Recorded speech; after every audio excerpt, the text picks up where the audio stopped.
makanya jangan jauh-jauh dari kiai, jangan jauh-jauh sebab banyak macam-macam, ya, banyak ajakan-ajakan, banyak yang membelokkan kita dari jalan Allah.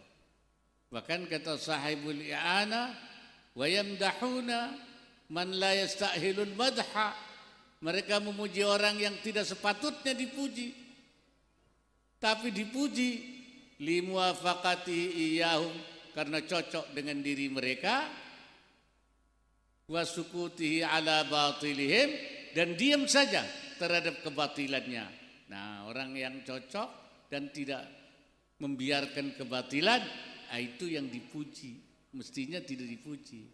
Sebaliknya, wa yadhummuna man lam yuwafiquhum, yang tidak sesuai dengan mereka, wa yunsihum fi dinihim, dan menasihati agama mereka.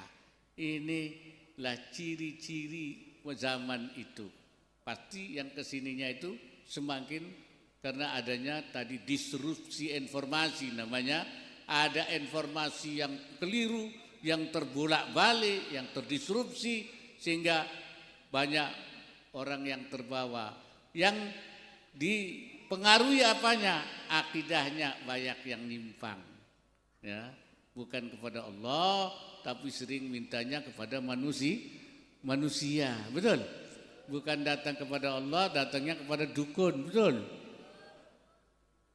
Akidahnya menyimpang, cara berpikirnya menyimpang, tidak berpikir menurut logika keimanan, mantik imani, tapi juga mantiknya mantik kepentingannya, yang bisa hanya material, hanya kepentingan duniawi, tidak pernah sesuai dengan ajaran imannya, tuntunan imannya. Fahamnya banyak yang menyimpang. Ada faham yang hanya memegang Quran hadis saja, ya, namanya fahamnya itu faham, kalau bahasa sekarangnya namanya faham tekstualism.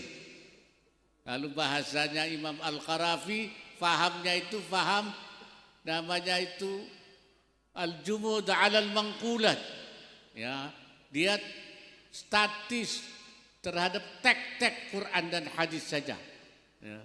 Ini faham ini kalau sekarang namanya faham Wahabi. Muncullah faham-faham. Ada lagi faham yang liberalism, yaitu faham yang dia maslahat, bisa mengalahkan kepada nas Al-Quran, kalah oleh pikiran manusia. Jadi macam-macam. Makanya hati-hati, itu banyak faham-faham yang menyimpang. Nah, para ulama itu mencetak, menjaga umat dari akidah menyimpang, dari cara berpikir yang menyimpang, dari faham yang menyimpang. Jadi anil i'tiqadatil fasidah wa anil afkaril munharifah wa anil afhamil munharifah. Karena itu santri ke depan, ini para santri ini harus lebih pinter. Harus lebih pinter dari kiai yang lama. Karena tantangannya ke depan makin banyak, makin besar. Yaitu tadi informasi yang mengacaukan. Karena itu setan gepeng itu, ya, itu makin ke depan makin bahaya. Harus lebih pintar dari Ki An'im, harus lebih pintar dari saya, harus pintar dari para kiai pengasuh ini, harus lebih pintar di depan. Sanggup? Ini santri-santri sanggup? Iya, harus lebih pintar.